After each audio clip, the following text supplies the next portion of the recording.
गुरुपाद पद्म परम आराध्यतम आचार्य गिरिडंडी स्वामी श्री श्रीमद भक्ति वेदांत श्रील श्रीधर गोस्वामी महाराज जी के चरणों में दंडवत प्रणाम करता हूँ एवं उनकी अहेतु की कृपा की प्रार्थना करता हूँ। तदुपरांत नित्य लीला प्रविष्टोम विष्णुपाद अष्टोत्र श्री श्रीमद भक्ति वेदांत श्रील नारायण गोस्वामी महाराज जी के चरणों में अनंत कोटि दंडवत प्रणाम एवं यहाँ उपस्थित वैष्णव वैष्णवी माता भाई बहन प्रभु सभी के चरणों में मेरा यथा योग्य दंडवत प्रणाम। आप लोग जो भी सुन रहे हैं सबको मैं यथा योग्य प्रणाम करता हूँ, मेरा प्रणाम स्वीकार कीजिए। और आज एक बहुत इंपॉर्टेंट टॉपिक है, हु इज गॉड। इस विषय पे हम लोग बात करेंगे आज, हु इज गॉड। तो आप लोग सब म्यूट पे रहिए और जब मैं कोई प्रश्न पूछूंगा तब आप लोग अनम्यूट होना और आप लोग बहुत ध्यान से सुनना आजकल, क्योंकि मैं बीच बीच में प्रश्न पूछूंगा, ठीक है।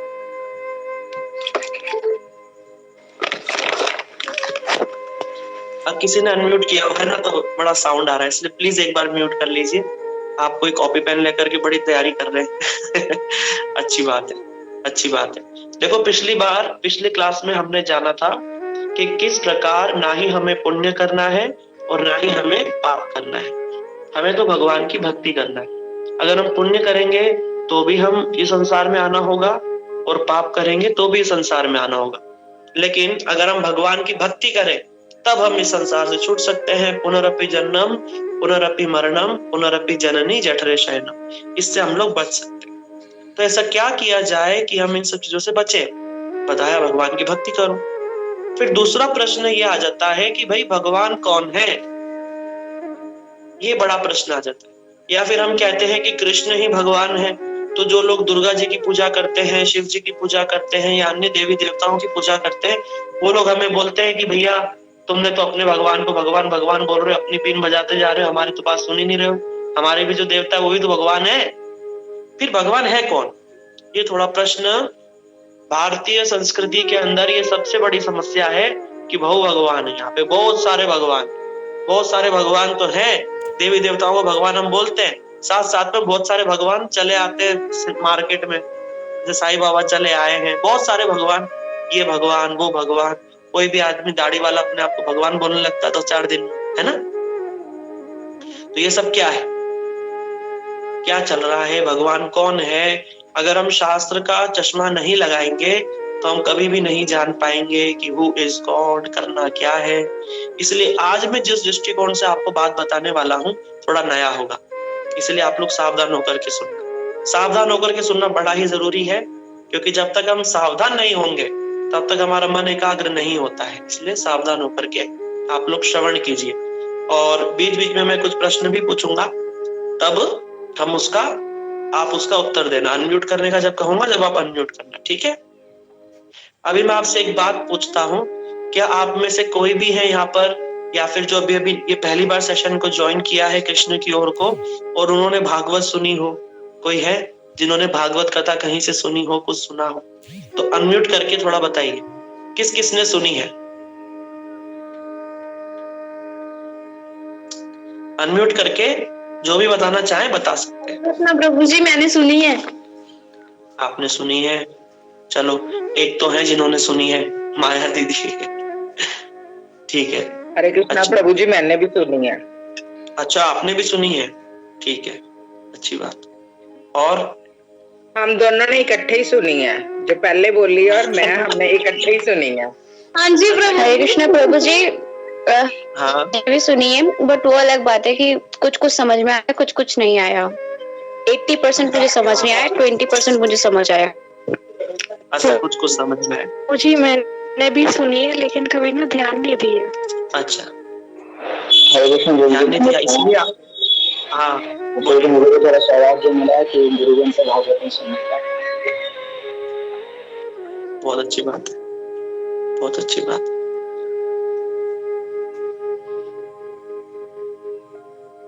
प्रभु जी आपका म्यूट हो गया है, आप अनम्यूट कर लीजिए।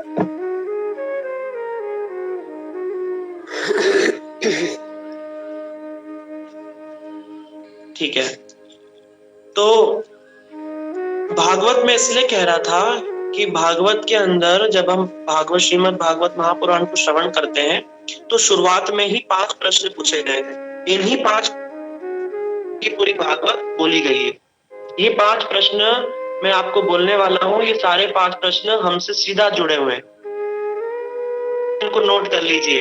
ये सारे 5 प्रश्न बहुत इंपॉर्टेंट है, ये भागवत में पूछे हैं, शौनकादिक ऋषियों ने सूत गोस्वामी जी से पूछे हैं, फिर सूत गोस्वामी जी ने उसका उत्तर दिया है, जिसको ही हम पूरी की पूरी श्रीमद् भागवत कथा बोलते हैं, जिसके अंदर फिर आगे चल करके सुखदेव गोस्वामी परीक्षित महाराज जी की कथा आती है, अन्य सारी कथाएं फिर उसके अंदर में आती है। बाकी शुरुआत में जो प्रश्न पूछे हैं प्रथम स्कंद में, वो शौनकादिक ऋषियों ने सूत गोस्वामी जी से प्रश्न किए।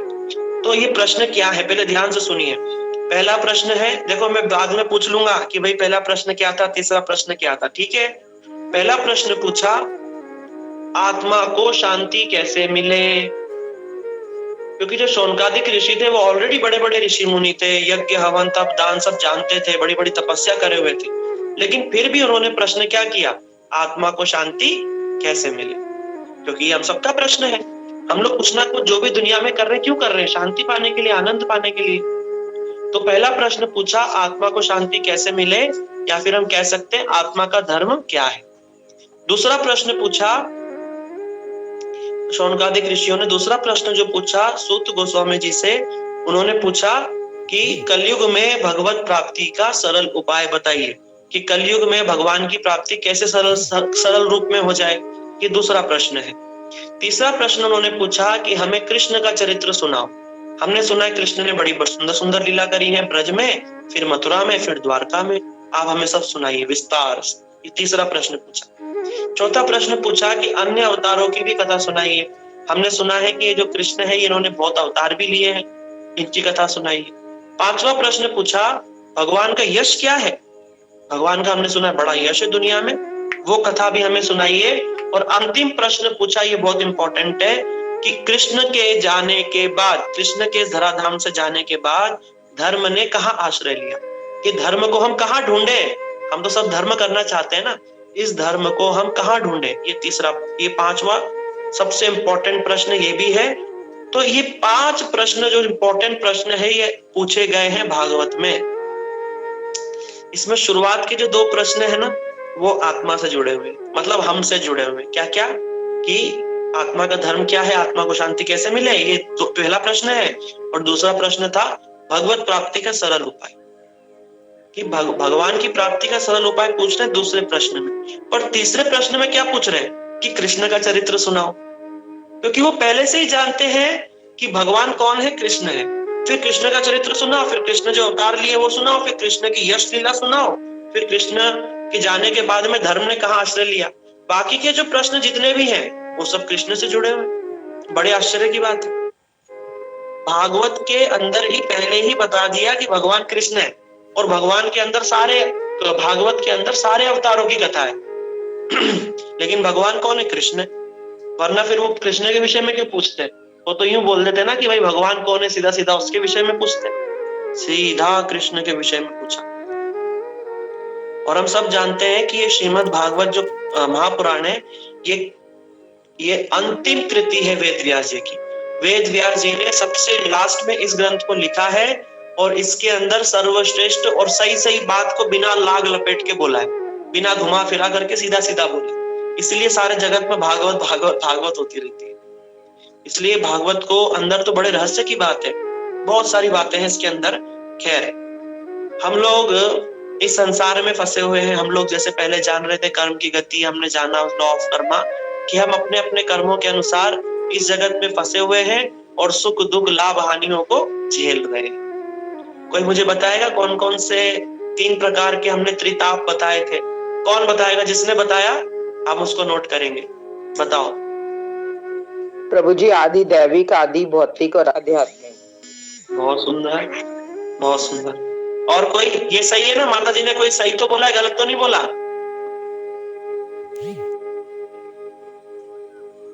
ठीक है, शायद सही बोला है। सही है। हाँ ठीक है, अच्छी बात है, माता जी ने सही बोला है। और त्रिताप तो बता दिए, बाकी व्याधि किसको बताई थी? 4 प्रकार करके व्याधि बताई थी, जो सबको आती है, जिससे कोई बच नहीं सकता, जिसको कोई चाहता नहीं। वो 4 चीजें क्या थी? प्रभु जी, जन्म, मृत्यु, जरा, व्याधि। बस एक ही माता जी सुन रही है और कोई नहीं सुन रहा है। हाँ, आप लोग नीचे भी लिख सकते हैं। अभिषेक कुमार जी कह रहे हैं जन्म मृत्यु जरा व्याधि। हाँ, आप कमेंट में भी लिख सकते हैं। ठीक है, अच्छी बात है।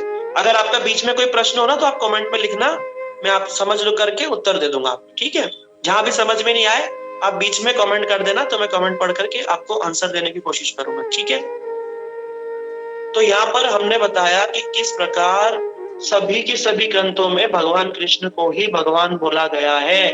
कैसे, किस प्रकार बोला गया इसी भागवत के अंदर, क्योंकि जो चौथा प्रश्न है ना, तीसरा प्रश्न है। तीसरा प्रश्न क्या था? हाँ, अच्छा प्रभु हुआ जी मैंने अभी कृष्ण के का अभी पूछ लिया। चरित्र सुनाओ। बताओ। प्रभु जी कृष्ण का चरित्र सुनाओ। और चौथा प्रश्न? अन्य अवतारों की कथा ये सुना, अन्य अवतारों की कथा सुनाइए। अन्य अवतारों की कथा बताओ। ठीक है, चौथा प्रश्न है, मतलब आप लोग सब नोट कर रहे हो, मैं चेक कर रहा था। Very good. चौथे प्रश्न में पूछा अन्य अवतारों की कथा सुनाओ। तो जब अन्य अवतारों के बारे में बताने लगे, है ना, जो सुखदेव गोस्वामी है, जब अन्य अवतारों की बातें बताने लगे तो उन्होंने सारे अवतारों के बारे में बताया। अभी हम भगवान के अवतारों के बारे में सुन रहे हैं, बाद में हम देवी देवताओं के बारे में सुनेंगे। ठीक है, तो अवतारों के बारे में बताने लगे तो बताते बताते सुखदेव गोस्वामी ने सारे अवतारों के बारे में बताया। सनकादिक ऋषि जो है, और नर नारायण भगवान जो है, ऋषभ देव है, फिर उसके बाद में वराह है, नरसिंह है, वामन है, परशुराम है, कूर्म है, और फिर राम है, फिर बुद्ध है, फिर कल्कि होंगे। समस्त अवतारों के बारे में बताया। हंस है, हयग्रीव है। इस प्रकार से पूरे 24 अवतारों के बारे में बताते बताते उन्होंने कृष्ण को भी बोल दिया कि कृष्ण भी अवतार है। जब ये बात उन्होंने बोली सुखदेव गोस्वामी ने परीक्षित महाराज जी को, तो फिर उनको लगा कि मैंने कुछ गलत बोल दिया, अरे मैंने कुछ गड़बड़ कर दी, मैंने कृष्ण को भी अवतार बोल दिया। फिर अगले श्लोक में कहते हैं कि एते चांश कलापुंसा कृष्णस्तु भगवान स्वयं इंद्राणि व्याकुलम लोके मृडयन्ति युगे युगे। सुखदेव गोस्वामी जी कहते हैं कि हे परीक्षित महाराज, मैंने आपको अभी तक जितने भी अवतार बताए हैं ना, ये सब अवतारी है। लेकिन ये सब अवतार है, लेकिन अवतारी कौन है? भगवान श्री कृष्ण। देखो क्या बोल रहे हैं, एते चा अंश कलापुंसा, ये भगवान के या तो अंश है या कला है, लेकिन कृष्णस्तु भगवान स्वयं, लेकिन कृष्ण स्वयं भगवान है। जो कभी कभी देवताओं पर जब कष्ट आता है, साधु संतों पर, तो मृडयन्ति युगे युगे, युग युग के अंदर अवतार लेकर के आ। तो इससे क्या सिद्ध हो गया? इससे ये सिद्ध हो गया कि जितने भी अवतार हैं वो भगवान श्री कृष्ण ही लेते हैं। भागवत के अनुसार सिद्ध है। अब दूसरा उदाहरण लेते हैं, अब हम गीता को लेते हैं। अब गीता जी के अंदर, क्योंकि गीता जी हमारे कोर्स का जो मुख्य ग्रंथ है वो गीता जी है और भागवत दोनों ही। तो गीता जी के अंदर क्या बताया? गीता जी के अंदर भगवान श्री कृष्ण अर्जुन को कह रहे हैं और अर्जुन भगवान श्री कृष्ण से प्रश्न पूछ रहे हैं, और उसके अंदर संजय जी भी पूछते, संजय जी भी कुछ कुछ बीच पे संजय उवाच है और धृतराष्ट्र उवाच है। सारे के सारे ग्रंथों में जितने भी ग्रंथ है, सबके अंदर जब कोई बोलता है तो उसका नाम लिया जाता है। जैसे नारद उवाच, ब्रह्मा उवाच, शिव उवाच, सती उवाच, इस प्रकार से, या अर्जुन उवाच, संजय उवाच, धृतराष्ट्र उवाच, लेकिन राम उवाच। लेकिन जब कृष्ण बोल रहे हैं, जब कृष्ण बोलते हैं तो ऐसा नहीं लिखा रहता कृष्ण उवाच, लिखा रहता है भगवान उवाच। भगवान उवाच लिखा रहता है। कृष्ण के लिए कृष्ण शब्द यूज नहीं होता। ऐसा बोल रहे हैं कि देखो ये जो बोल रहे हैं कौन है, ये साधारण व्यक्ति नहीं है, भगवान उवाच। केवल कृष्ण के लिए लिखा हुआ। आश्चर्यजनक की बात है। आप लोग उठा करके पढ़ना, गीता उठा करके पढ़ना, कृष्ण के लिए ही केवल भगवान उवाच लिखा है, कृष्ण उवाच नहीं लिखा है। ये विशेष बात है, बहुत गहर, इतने से शब्द में कैसे छुपा हुआ ऐसा? कृष्ण को ही भगवान रूप में निरूपित किया गया है।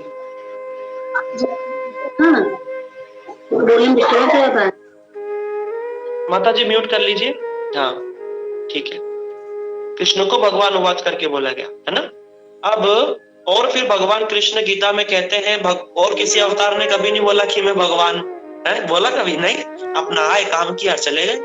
कोई ना तो देखो नरसिंह आए, वामन आए, ज्यादा कुछ किसी से बोला ही नहीं। जो अपना काम करने के लिए आए थे, काम किया और चले गए, है ना। जैसे सबसे पहले बड़ा भगवान आए, हिरण्याक्ष को मारा, पृथ्वी को धूरी पे स्थापित किया और चले गए। हिरण्यकशिपु को मारने के लिए नरसिंह भगवान आए, उसको फाड़ दिया हिरण्यकशिपु को।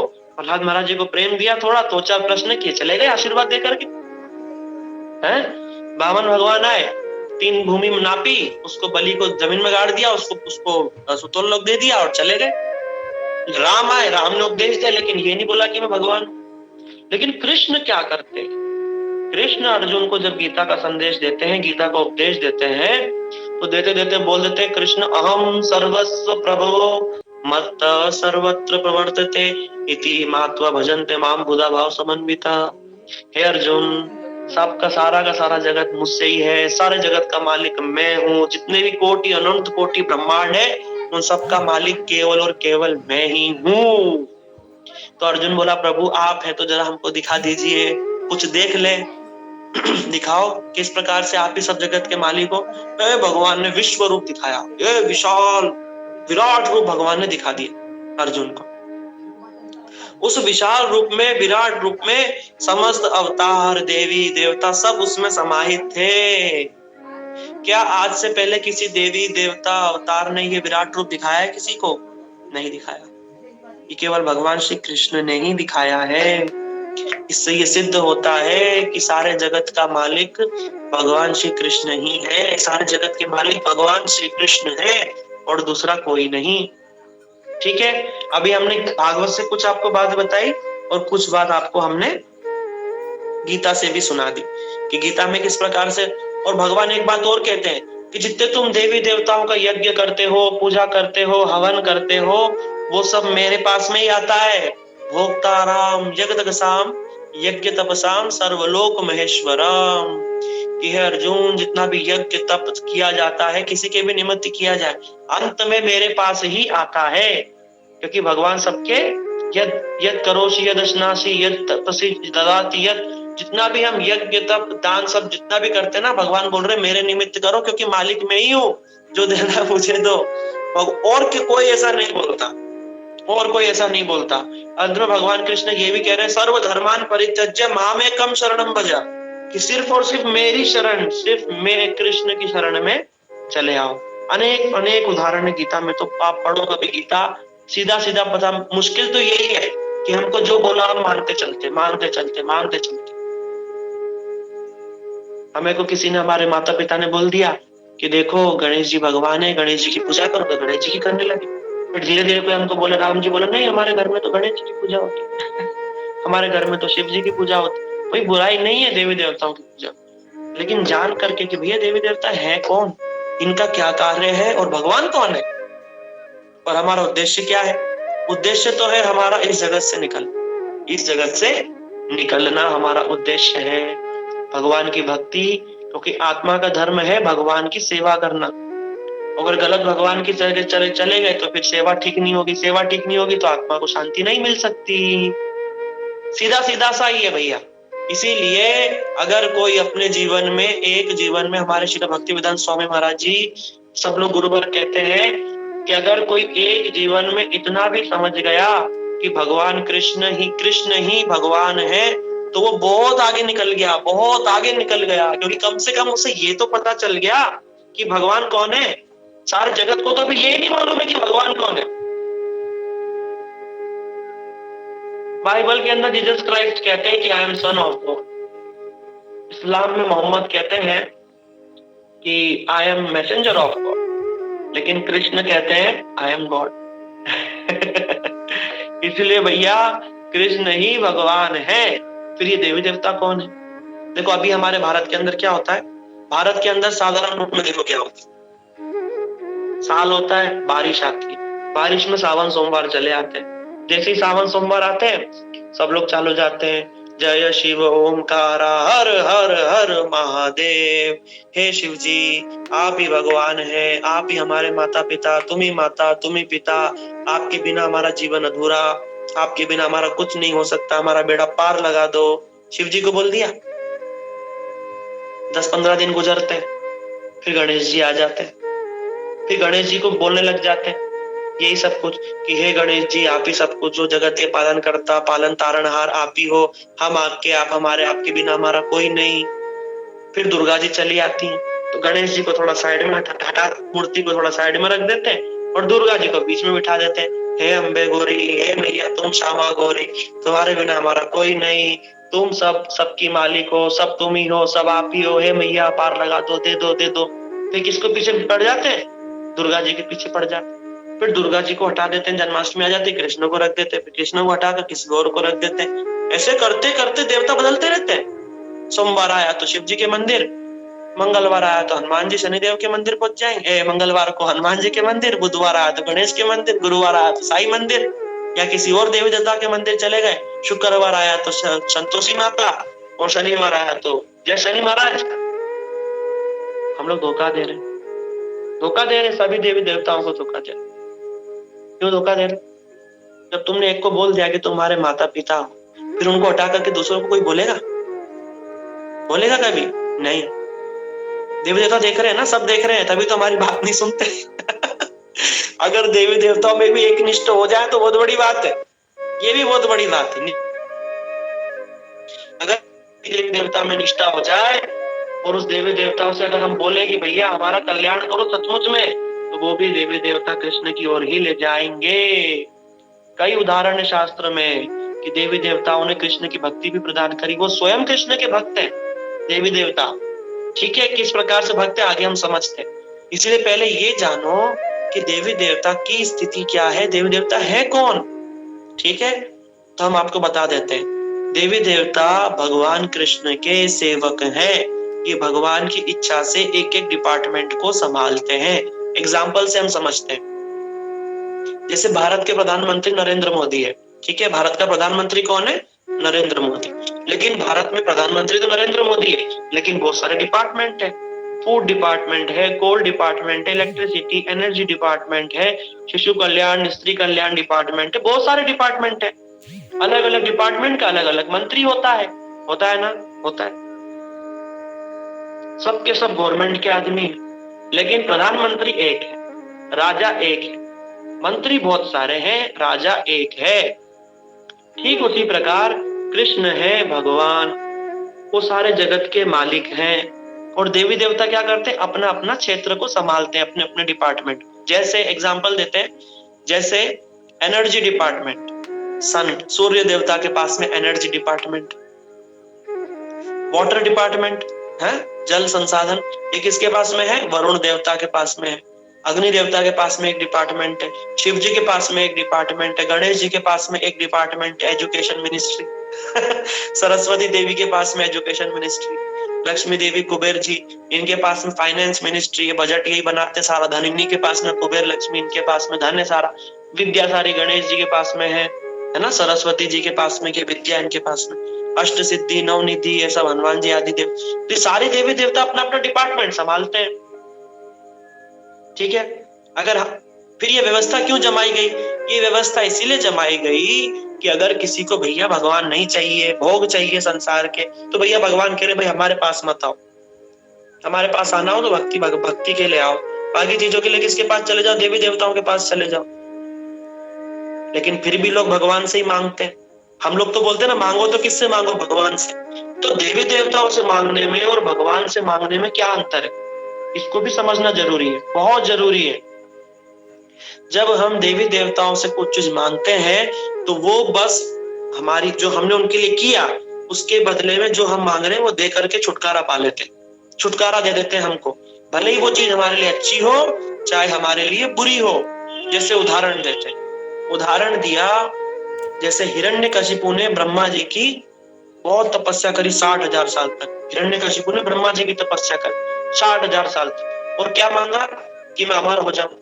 ब्रह्मा जी ने बोला भाई अमरत्व तो हमारे पास में ही नहीं, तुम्हारे पास में कैसे हो गया? हो ही नहीं सकता अमर कोई, कुछ और मांगो। तो उसने घुमा फिरा करके मांगा, ना ऊपर मरू, ना नीचे, ना अंदर, ना बाहर, ना 12 महीने में मरू, ना दिन में मरू, ना रात में, ना पशु से मरू, ना मनुष्य, ना पक्षी, कोई ना मार पाए। सारा दिमाग लगा लिया, अंत में मरना पड़ा। तो ब्रह्मा जी ने जो उसको वरदान दिया वो तो कोई काम ही नहीं आया उसके। थोड़े दिन राज्य किया, भगवान ने मार दिया उसको। तो देवी देवता हमारा जो मांगते सो दे देते हैं, उसमें हमारा भला हो या बुरा हो ये नहीं देखते। जैसे एक और उदाहरण से समझो, जैसे एक बच्चा है, छोटा बच्चा है, स्कूल का 10-12 साल का या 13-14 साल का, समझ लो थोड़ा थोड़ा बड़ा हो गया। अब वो गया दुकान पे गया और दुकान में जाकर के बोला भैया 15 रुपए वाली सिगरेट दे दो या तंबाकू दे दो, दुकान वाला दे देगा, उसको क्या मतलब है, पैसे दिया और चीज दे दी, छुट्टी। लेकिन वो बच्चा अगर अपने माता पिता से बोले तो, बोला मम्मी मेरे को सिगरेट दे दो, पापा मेरे को, एक कान के नीचे देंगे खींच कर, देंगे ना? क्यों देंगे? क्योंकि वो कल्याण जानते हैं, क्या इसके लिए सही है, क्या इसके लिए गलत है। अगर वो चीज देंगे भी तो देर सवेर उससे निकालेंगे, ठीक है। जैसे भगवान है, ध्रुव महाराज ने राज्य पाने के लिए किसके पास गए? भगवान नारायण की भक्ति गए। भक्ति के फल से क्या हुआ? उनको राज्य तो मिला ही मिला, साथ में भगवान का वैकुंठ धाम भी मिल गया। ध्रुव लोग वैकुंठ के सदृश है, पूरा परमानेंट चीज मिलती है भगवान के पास में, और देवी देवताओं के पास में टेम्परेरी चीज मिलती है। अगर शिव जी के पास में कोई रुद्र रूप में पूजा करेगा, शिव जी की रुद्र रूप में माने रौद्र रूप, तो शिव जी भी ढंग की चीज नहीं देते, शिव जी भी देकर के छुटकारा पा लेते हैं, जाओ मरो। रावण को वरदान किसने दिया था? शिव जी ने तो दिया था। अंत में रावण का क्या हुआ? मरा, भस्मासुर। शिव जी ने वरदान दिया, अंत में मरा। शिव जी भी ठग लेते हैं, देवी देवता भी ठग लेते हैं, लेकिन अगर हम भगवान की भक्ति करते हैं तो भगवान हमको वस्तु भी प्रदान करते हैं और भक्ति भी प्रदान करते हैं। ऐसी बात नहीं है भगवान के कृष्ण के भक्त सब भिखारी है, नहीं। अब भागवत उठा करके देखो, भगवान के भक्त कौन हुए? सब बड़े बड़े राजा, अम्बरीश महाराज, चित्रकेतु महाराज, इंद्रदुम्न महाराज, नरेंद्र महाराज, सब महाराज, युधिष्ठिर महाराज, सब महाराज है, प्रहलाद महाराज, सब महाराज ही महाराज है। परीक्षित महाराज, और कौन है बताओ? आप लोग अनम्यूट करके बोलो, जिन्होंने भगवान की भक्ति करी। भागवत में हम कथा सुनते हैं, सब महाराज ही महाराज है कि नहीं? आप लोग का नाम बताओ जो आपने सुना है।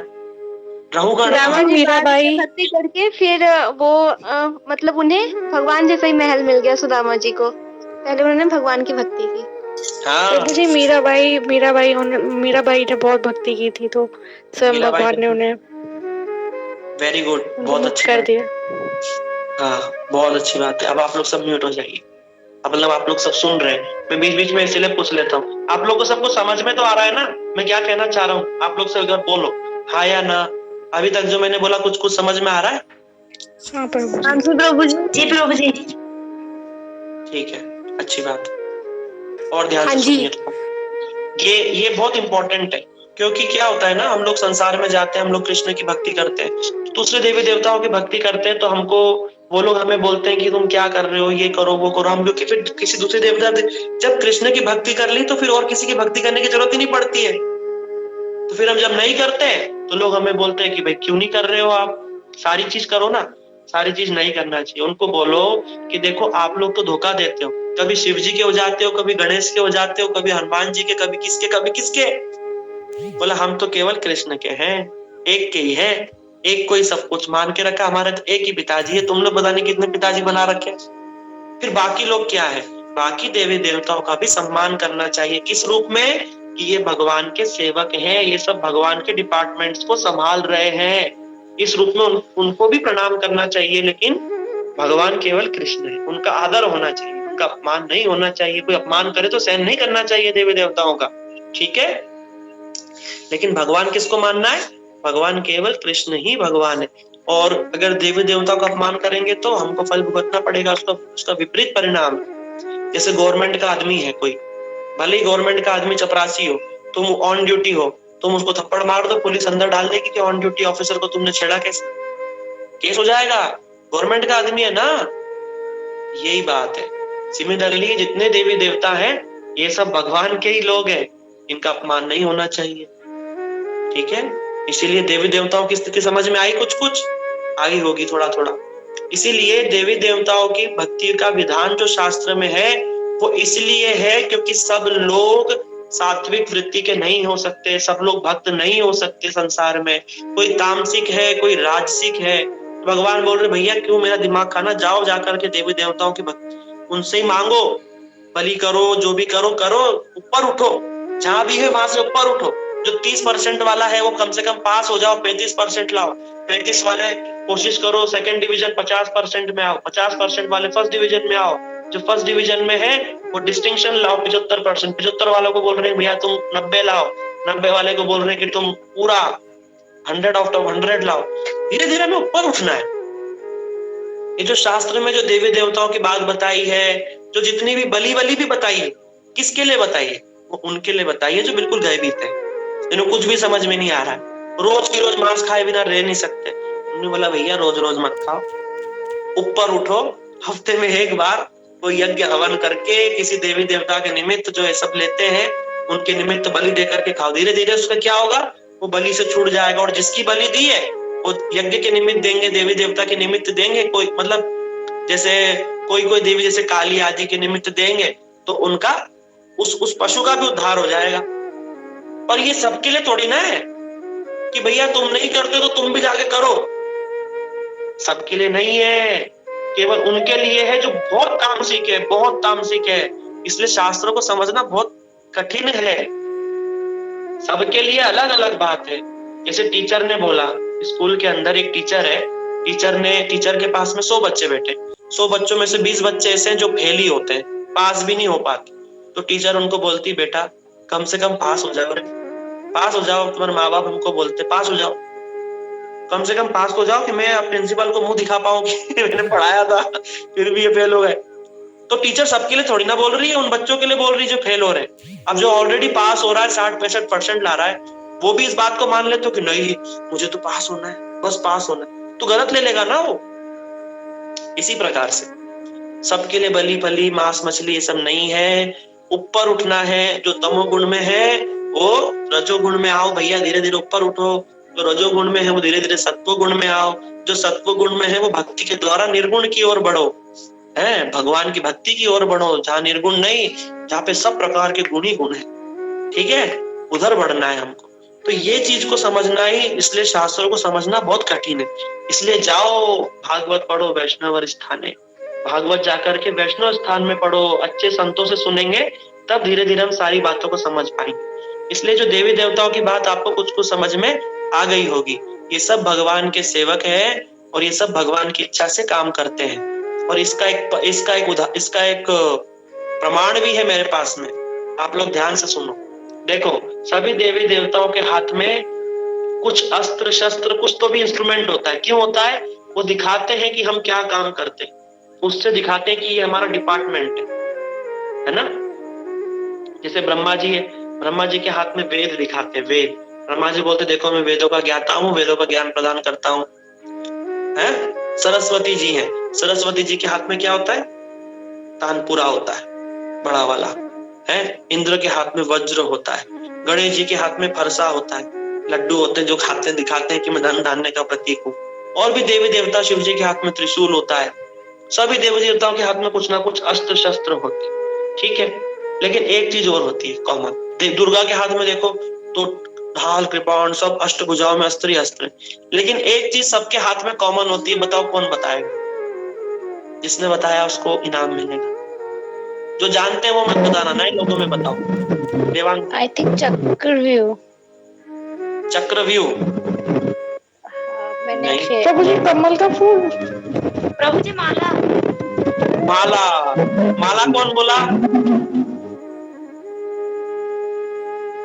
माला किसने कहा? प्रभु जी हमने। आपका नाम क्या है? अन्नू दीदी। अन्नू दीदी, ठीक है, बहुत अच्छा। इन्होंने सही नोटिस किया, इन्होंने सही नोटिस किया है कि देवी देवताओं के एक हाथ में माला होती है। जैसे ब्रह्मा जी के 4 हाथ है तो एक हाथ में वेद है, एक हाथ में माला है। सरस्वती के 2 हाथ में वीणा है, एक हाथ में कमल, एक हाथ में माला है। माला सबके हाथ में है। गणेश जी के देखना एक हाथ में माला है, दुर्गा के अष्टभुजाओं में एक हाथ में माला है, शिव जी के एक हाथ में त्रिशूल, एक हाथ में माला है। माला माला, ये राम नाम की माला जपेगा कोई दिल वाला। ये माला सबके हाथ में किसके नाम की है? जो माला जप रहा है, इसका मतलब वो किसी का भजन कर रहा है।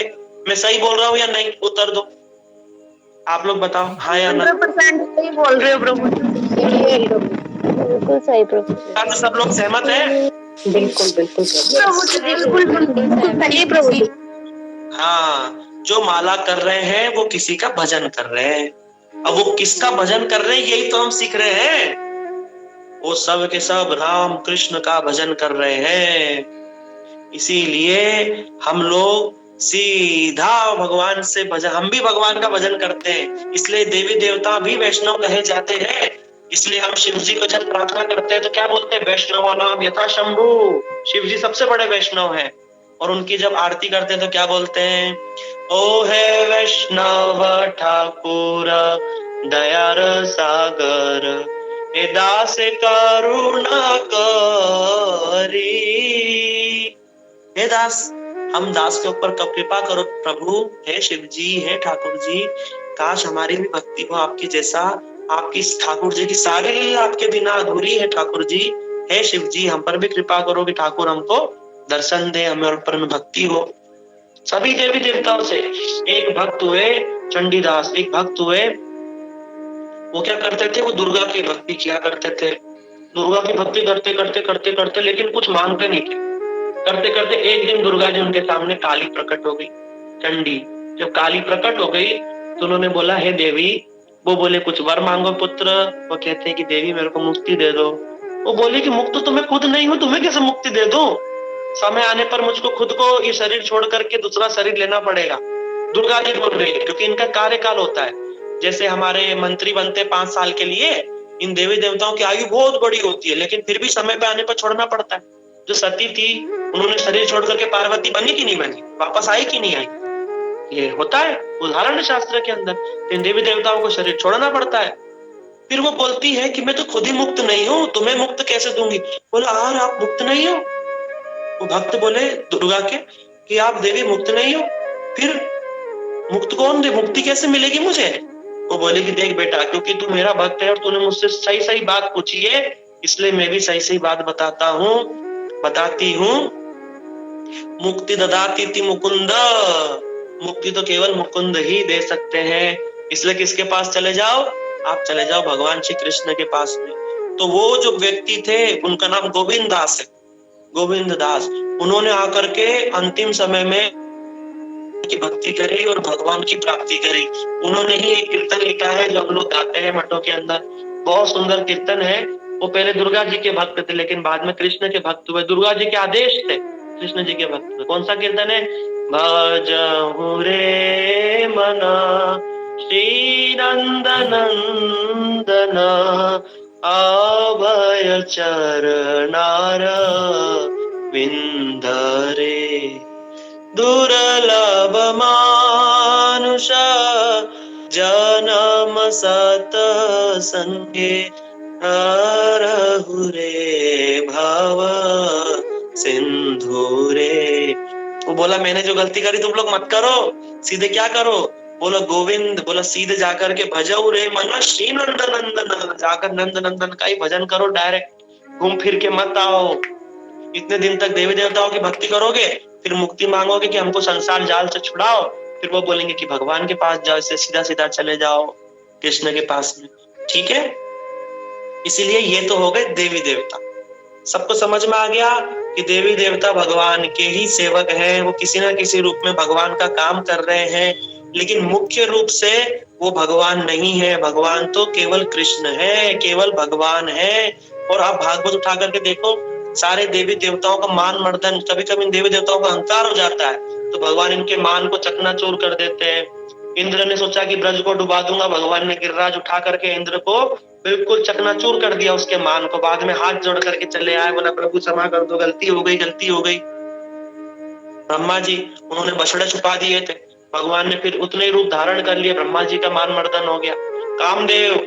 कामदेव कृष्ण की रासलीला में चले आए, बोला कृष्ण को परास्त करूंगा। मैंने सब बड़े बड़े देवताओं को परास्त कर दिया, अब किसको परास्त करूंगा, शिव जी को परास्त करूंगा, लेकिन कृष्ण को परास्त करूंगा।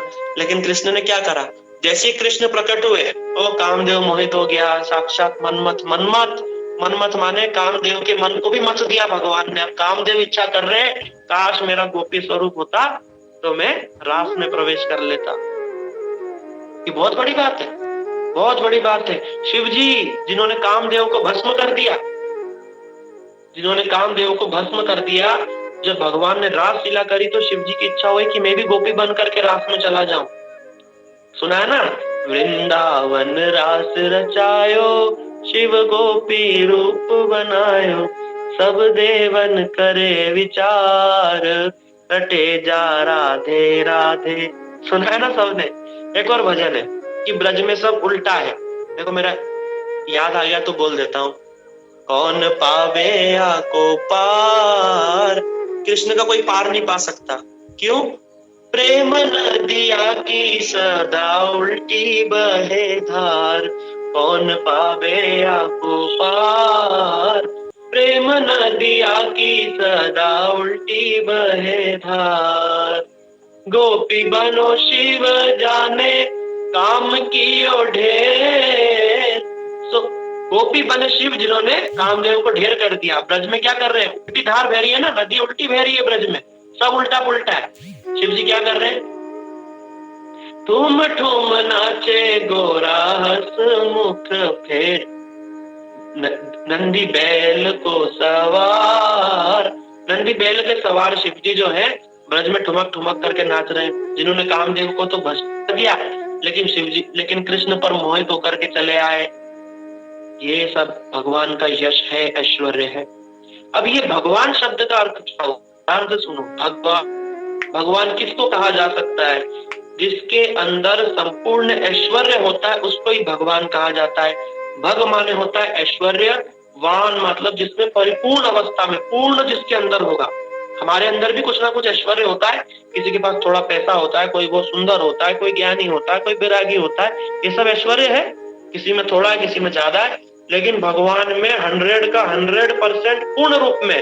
तभी उसको, जिस व्यक्ति में ये है उसको ही भगवान कहा जा सकता है। अब लगा करके देख लो। अभी जो ऐश्वर्य है मुख्य रूप से 6 प्रकार का है। आप लोग सब नोट कर लीजिए। ये ऐश्वर्य 6 प्रकार के जिसमें पूर्ण रूप में होते हैं उसको ही भगवान कहते हैं। यही भगवान शब्द का अर्थ है। ऐश्वर्यस्य समग्रस्य वीर्यस्य यशश्री ज्ञान वैराग्यस्यैव षण्णाम भक्ति न। ऐश्वर्य, वीर्य, यश, श्री, ज्ञान और वैराग्य, ये 6 है। ऐश्वर्य माने ऑप्युलेंस बोलते ना, इसका बड़ा ऐश्वर्य माने चकाचौंध ऐश्वर्य। दूसरा बोला वीर, वीरता, शक्तिशाली। कोई थोड़ा बहुत है, भगवान सबसे ज्यादा है। ऐश्वर्य से, वीर्य से यश, यश ग्लोरी, सारे जगत में जिसकी ग्लोरी है वो कौन? पूर्ण रूप में जिसमें है वो कौन है? भगवान श्री कृष्ण।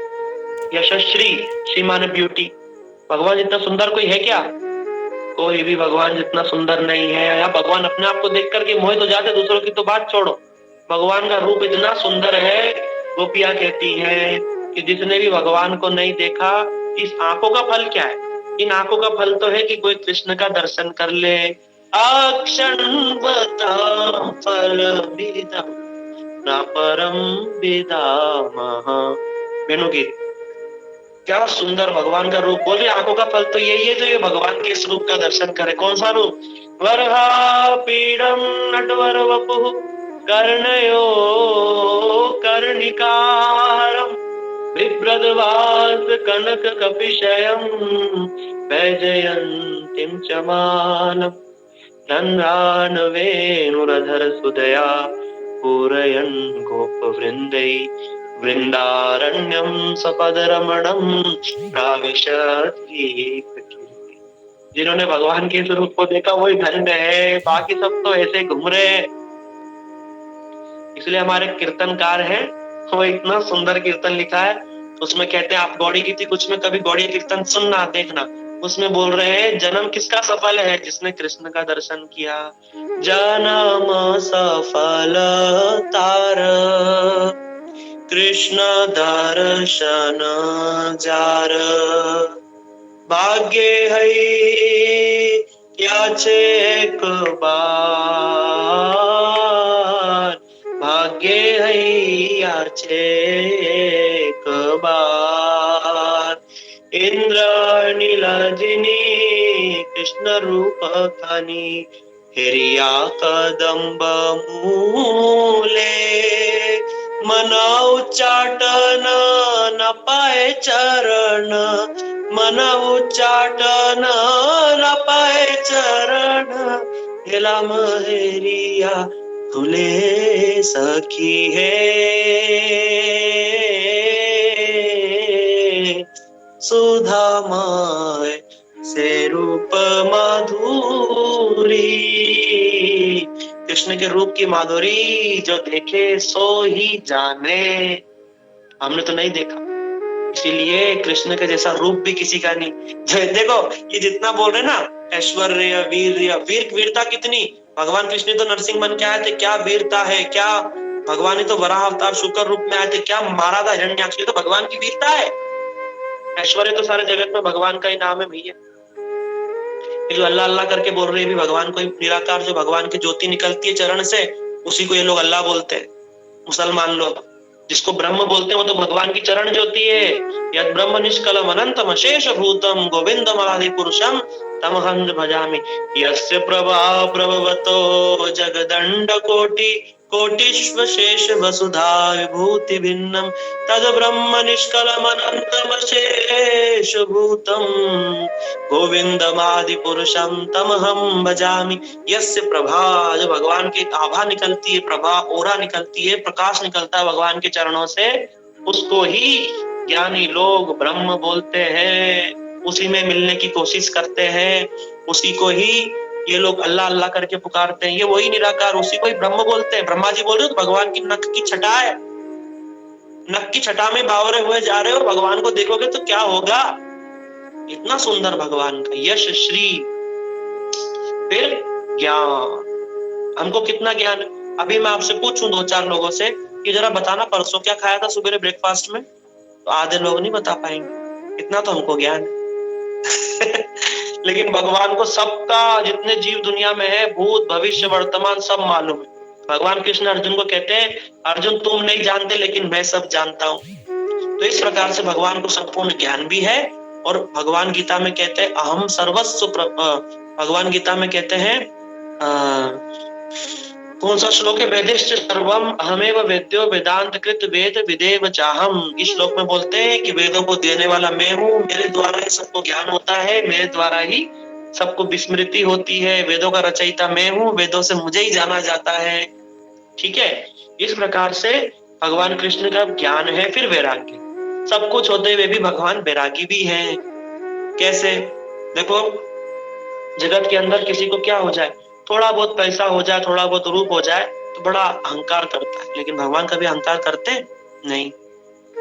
ग्वाल वालों के साथ में कुछ तो भी खाते हैं, झूठा खा लेते हैं उनका, इतने प्रेम से रहते भगवान, कितना प्रेम करते। गैया वैया को चराने जाते हैं, गैया को मैया बोलती है कृष्ण तुम गाय चराने जा रहे हो, जरा खड़ा हो तो पहन लो।